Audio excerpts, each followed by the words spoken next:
to another call. So today with us, we have Joni Miller. And as always, let me tell you a little bit about something our guest. So after Joni Miller's career in business, at the age of 44, Joni returned to school to follow her passion. That passion being understanding people through psychology and spirituality. Now, as a writer, researcher, spiritual coach, and speaker, along with her PhD in pastoral counseling, Joni helps people explore their personal spiritual values and find their unique spiritual path, which is the reason I have her with us today. Now, she's coming to talk to us about when actually can spirituality hurt you. Joni, thank you so much for joining us. Welcome to the call. Well, thank you so much for having me. It's, I love the topic we're going to talk on because everybody always talks about spirituality is good. And I'm not saying it isn't. Let's get that clear right away. But it is true. There is a point that things can hurt us when we go the other way. But before we even talk about that, can you share with us just a little bit of how did you even get here? How was that understanding in psychology and spirituality combo mix come up for you? Yes. So I come from a traditionally religious background, a Christian background, raised in a uh, mainline Protestant church. Nothing out there, more of the we love each other and try to help people kind of church. But when I was 18 and I went to college my freshman year, this was my first experience with more rigid spirituality, more rigid religion. I had an evangelizer come to our dorm room, and she said some things that I thought were kind of kooky, like Catholics aren't Christians and only Christians go to heaven. And I thought, this is crazy. I don't understand this at all. It wasn't part of what I had experienced before. And what I came away from her interaction was probably not what she intended. What I thought was, if God rejects anyone, then that's not a God I want to worship. And that has been my primary value that I've honored since then. But at the time, it came with this, I'm open to all expressions of religion and spirituality, except when someone says they have the answer and Hmm. their way is the only way, and what you're doing or thinking or saying is wrong. Because even then, and in college, I studied math. And so the concept of the infinite is important in math. And so I know that with the infinite, that if I gain one small bit of information, I'm still no closer to figuring it out. Hmm. So if God, source, spirit, the universe is infinite, which I believe it is, how can it be otherwise? Then how can I say I am absolutely correct and someone else is absolutely wrong? But I'm getting ahead of myself. You asked me, you No, asked that's me fine. And that's a fine little bit. because, yeah, and that's fine because that's how I got you here. I mean, like you said, I don't think the purpose of that person that came to evangelize you was the outcome they wanted, but it was the outcome for you. And I think that's what opened your eyes to that path of, yeah, if that's what you're agreeing with, I don't agree. Right. And even though I stayed in and out of Christian churches for a long time, it was a place of community, a place where I could do music, and there was so much that was good in there and continues to be good in there. But I had an experience when I was, how old was I? 39. My brother died suddenly. And on the day he died, after having all these hard conversations and being emotionally drained and physically drained, I sat down on the floor in their house and had this overwhelming feeling of love and peace and joy. And I heard my deceased grandmother calling his name. And she had a unique way of saying it. There was no mistaking it. And I knew I was witnessing their reunion. Hmm. And this was an experience that changed me because it was knowing, not because someone told me, knowing at the very core of my being that life continues. It gave me hope and peace and kind of quelled some of the chronic anxiety and depression that I had going on. But 2 days later, my brother came to me and told me to take care of his family. And then he kept coming. And then it was like other relatives heard, she can hear us, and started talking to me until it got so confusing that I asked them to go away. It's like, Right. I can't handle this. I don't know which thoughts are my own and which are coming in. And this is a good Christian girl. This is not something that I was raised with. This is something that, although I had some pretty strange experiences before, this was just leading me somewhere else. But since I was always open to new experiences, I was like, okay, let's see where this goes. Right. But after they went away, I tried to get them back because I missed that. And so I started reading everything I could about after death communication and taking uh, seminars and things like that. And my therapist recommended a medium. So I went to a medium, and eventually, a number of years later, she became my teacher. And it's not that I am not a natural medium. This is not something I'm doing, but that process has been very instrumental for me because it is a process of learning what's coming in and what's being generated from my own mind. That's what I take from that. But in this new world I was experiencing after my brother's death, I was pulling away from what I had known traditionally in Christianity, and eventually I just it's like, okay, this I'm not getting fed here anymore.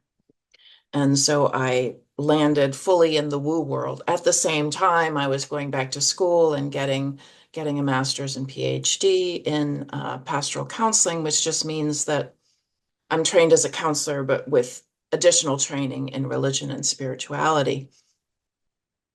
And what I was finding in the woo world and as I was studying religion and spirituality is that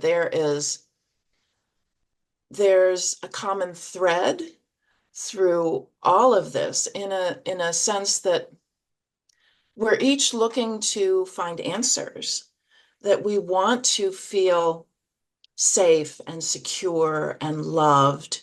And part of that's psychological, but part of that is coming from that which is transcendent, that the divine can be part of that conversation and part of the healing that goes on with us. And I had a foot or a hand or parts of my bodies in these two worlds, in the religious traditional world and in the woo, spiritual but not religious world. We'll just call it woo for short. And what I was finding is that not only were there commonalities of love and this sense of seeking something more and seeking to have that connection, the connection to that which is transcendent, because that feels really good when you get into that space of being part of the whole, that you are just connected to every living thing and everything beyond. It's the best feeling. Apologies to my husband, but yeah, it's the best feeling. Uh, but going to where we're going in this discussion, my dissertation research was with conservative Christian counseling students who were wrestling with the ethical responsibility to provide services to LGBTQ clients. Mm, And so this was not part of what my experience of Christianity was, but I kind of dove into this subculture where there's a lot of judgment and there were a lot of rules right. about what's right and what's wrong, and an awful lot of pain that comes out of that sense of uh, you have to change who you are, you have to change what you do, or else you will not be accepted, or else you will not go to heaven. Uh, and it's the psychology of it, the things that that does to you psychologically can continue the rest of your life if this is how you're being raised. And so in looking at it, but I wasn't looking at it from the LGBTQ side. I was looking at it from the people who were trying to figure this out, who had been raised in this subculture that were trying to say, I know, I know I'm supposed to counsel these people, but if I do so, am I betraying my faith? Am I betraying God? And it was something that even a number of years later, I still have trouble understanding because it's so outside of my own understanding of faith. But what I could relate to was that there was pain there, that there was a real struggle there. So that gave me more empathy for the people who were trying to figure this out. In good faith, they were trying to figure this out. But it gave me a heck of a lot more empathy for the LGBTQ people who were embedded within this framework. And I went to several conferences of what was then called the Gay Christian Network.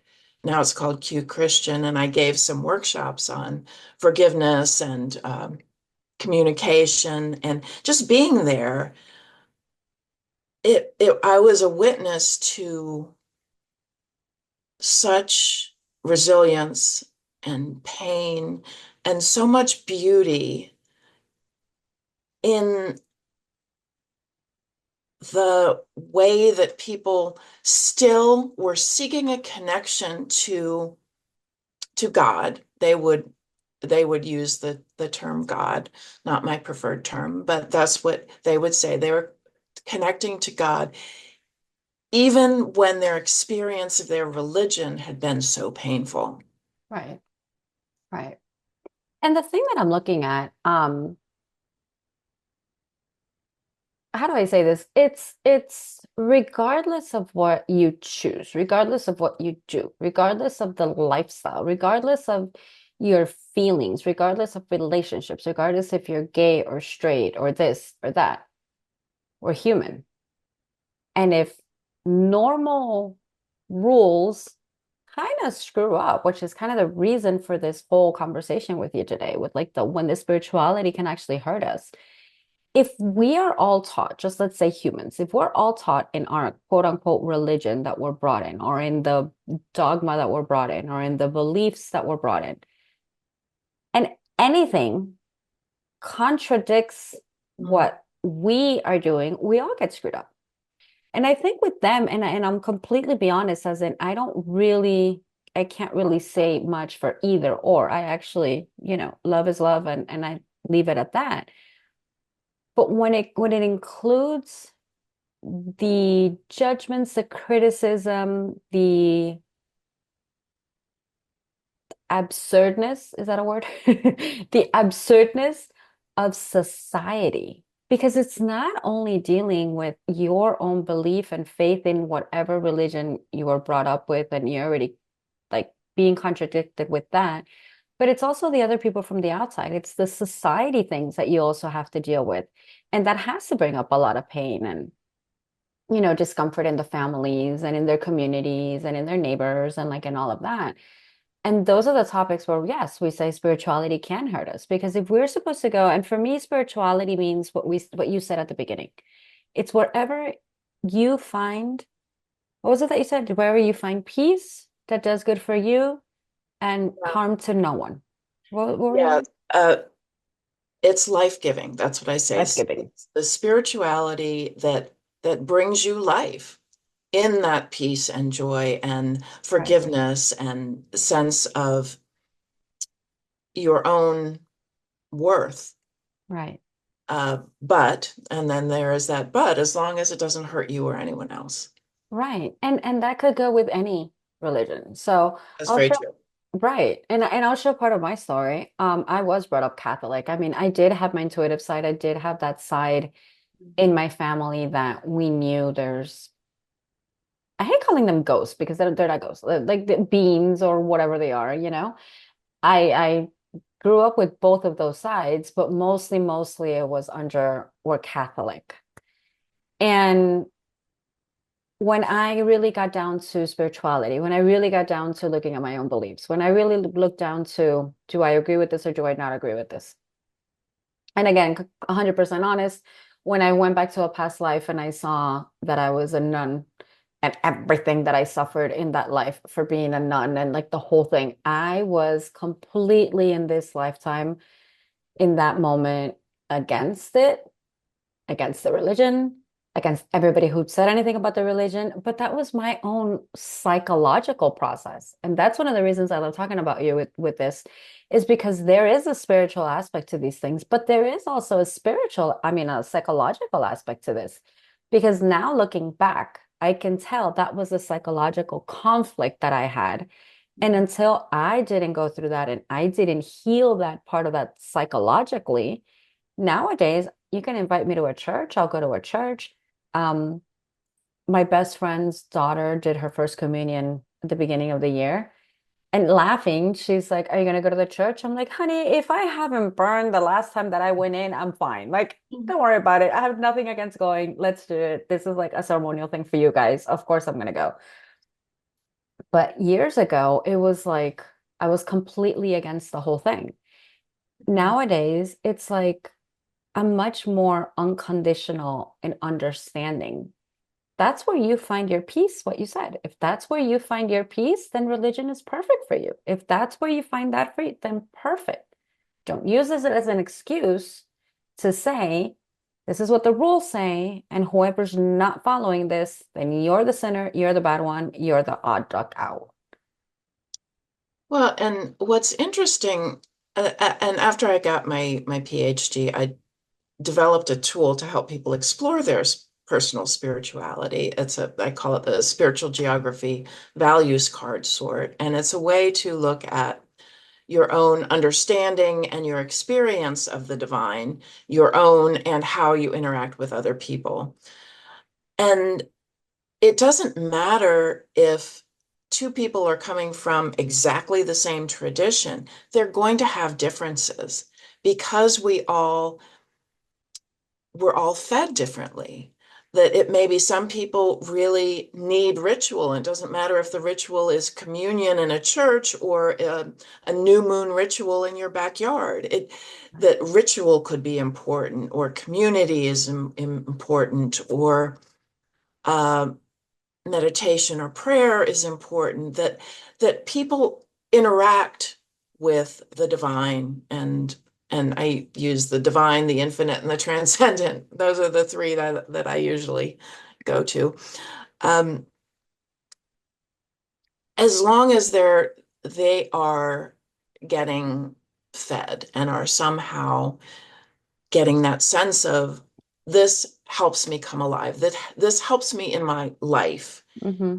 in in my relationship to myself, because I believe spirituality helps with that, helps in the psychological healing, because self-forgiveness is a piece of that.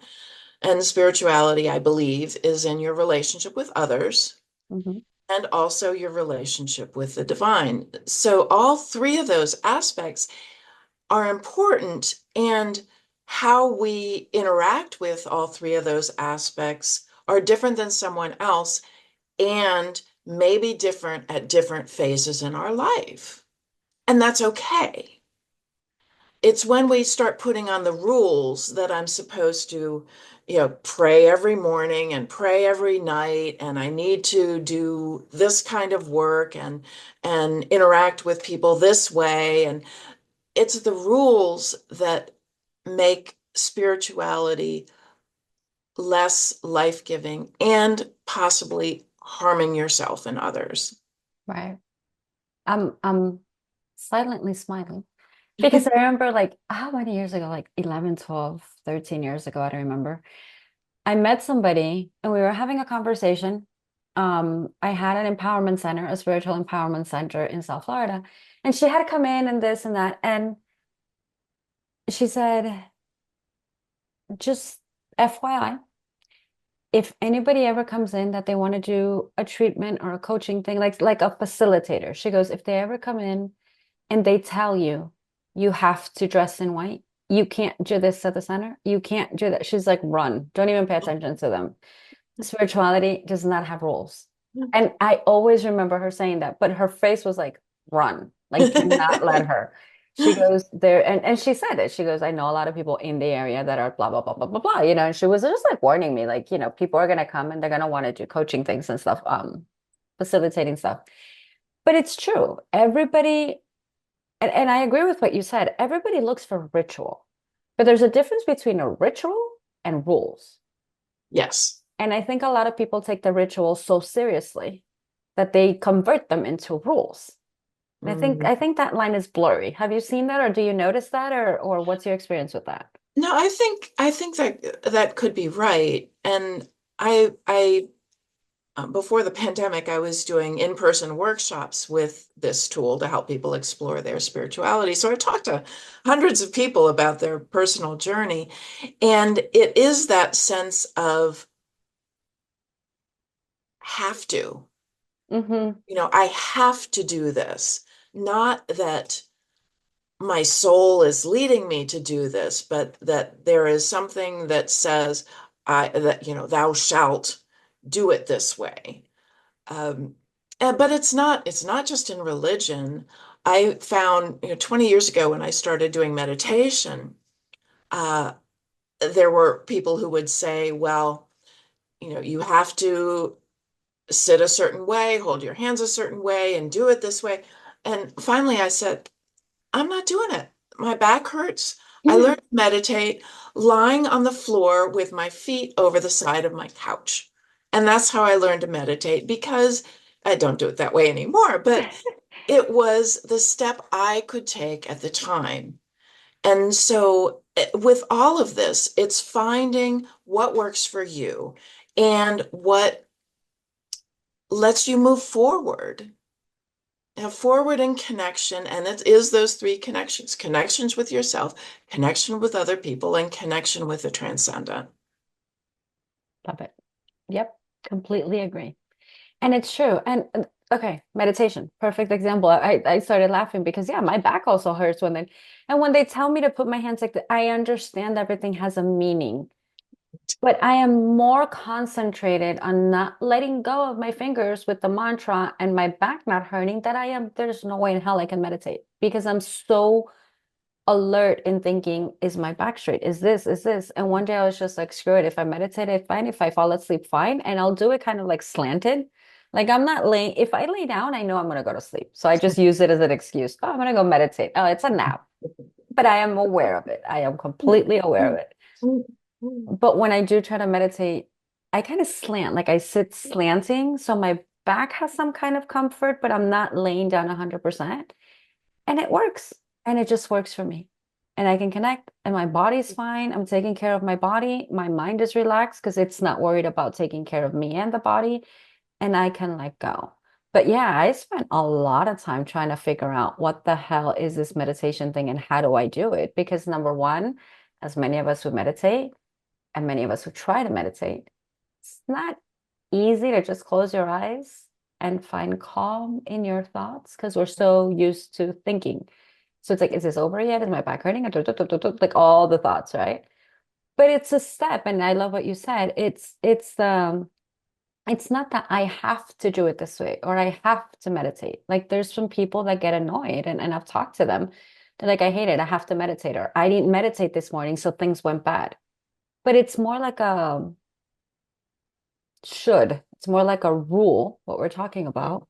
Then, yes, if you meditate and you calm your mind and your energy flows, things go better. But at the same time, we are living a human life. Things happen, life happens. But it's not putting all these things into rules and boxes and structures. And there's no magic in that. That's what I find. There's no magic in that. Right. How can you be open to possibility if you are narrowing uh, how you're viewing the world and what you should be doing? Uh, and that is, I love doubts. I think it's perfectly wonderful to have doubts about um, what you believe and whether this is right for you, and that's part of our growing experience to question. And it's okay to question ourselves and question the divine. Yeah. And question others. Yeah. We're so taught that what you're told by whoever you're taught, then they have authority on that. No. And I tell people, whatever you hear me say, don't take it word for word. Research it, live it, try it, experiment it. And if it works for you, cool. And if it doesn't, cool. Right. We share what we know, we share our experience. Not everybody's, and especially spiritually, not everyone's experience is the same. And that's part of what I always want to share with people. We want to give information, we want to give content, not so that you have to do what we're saying, but so what you just mentioned. So you could open the possibilities to what else is there for you, right? Right. And the sense, and I've bashed religion a little already here, and It's okay. We can but bash it all day long. So can I, but But but that's not the point. that sense of having to do something a certain way, or that I have the right answer, shows up everywhere. It's not just in the religious world. It shows up in the woo world too. Yeah. And meditation is a good example of, you have to do it a certain way. And what I say about um, meditation, I'll say it's might be easier. The example is with EFT tapping. It's like there's no real way to do it wrong. There's lots of ways to do it better, but people get so hung up about how they're, are that this and how many times do I tap? Right. Really? And with Right. meditation, I've heard so many people say, well, I'm cheating if I use a mantra. I'm like, what? I don't, I'm cheating if I'm sitting in a chair. It's like, who are you listening to? How can I meet the end goal, which is to find more connection to the divine today in a place of peace and calm? And today it might look like I am sitting by an air conditioner and just feeling the air on me and relishing in it. And tomorrow it might look like, yeah, I'm doing 15 minutes normal meditation. Hmm. But we're so hard on ourselves.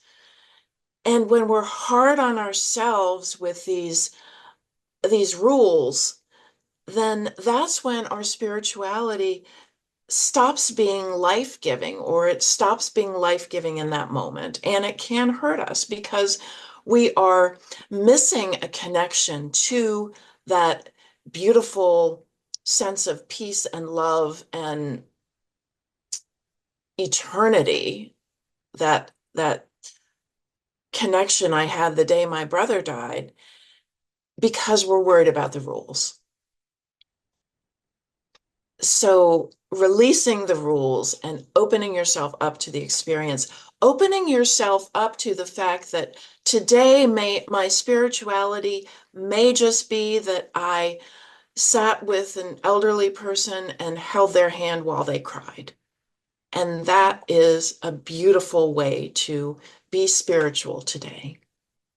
And I love that you say that because spirituality isn't just connect to the divine and meditate and calm your mind and do. Being spiritual means having a heart, having love, with no judgment, and just literally what you just said, just sit with somebody. That's being spiritual. That's being present for somebody else. And I think the world kind of knows that, but we're all in many aspects, not just spirituality. We're all stuck in our own mind. We're all stuck in our own ego. We're all stuck in our own life. How does this get better for me? I'm meditating for me. Everything is for me. But I love that you shared that because, yes, being spiritual can be just sitting there in silence with someone or just being a text away, knowing that they're in a hospital, texting them, how are you doing? I can't physically be there. How are you doing? That is a spiritual connection you have with somebody that takes no practice. It's just heart. And giving yourself credit for for being spiritual Mm, in that moment instead of beating yourself up saying, "Oh, I haven't done what I'm supposed to do today." Because if you look for the moments where you have connected deeply to yourself or someone else and notice, just noticing that connection can be very calming and give you more peace and give you more love because you're taking the time to slow down and say, where can I find? Where can I find those moments of connection that really are part of the universal experience so that I can melt into oneness with everything. And it's there in our just our regular days if we notice, if we are being open-hearted and walking forward with love. yep, I agree. Joni, I'm looking at the time. We're running out of our minutes, out of our time. I wanted to thank you. It's a beautiful conversation. And yes, we did bash some religions, but it's not a matter of bashing. It's a matter of we look at it just, slightly different. Where can people find you? Where can they follow you? I'll put everything on the description, but where do we send them to? My website is spiritualgeography.net. And I also have a Substack that's under my name, Joni Miller. And those are the two best ways. Also on YouTube. But Okay, good. Yes, because I want people to follow you because it's everything that you're doing, the work that you're doing, and even the mind that you come from. Because, like you said, you did study math. You see things a little bit different in that sense. You have the PhD, you have all of these things. And I think just even the simplicity of understanding that they connect with you and they can get more of what they're looking for. So I definitely invite people. So thank you, Joni, for your time and just love it. Love it, love it, love it. well, thank you for this opportunity and thank you for this delightful conversation. No, we enjoyed it very much. Thank you, everyone. Have a good one. Bye.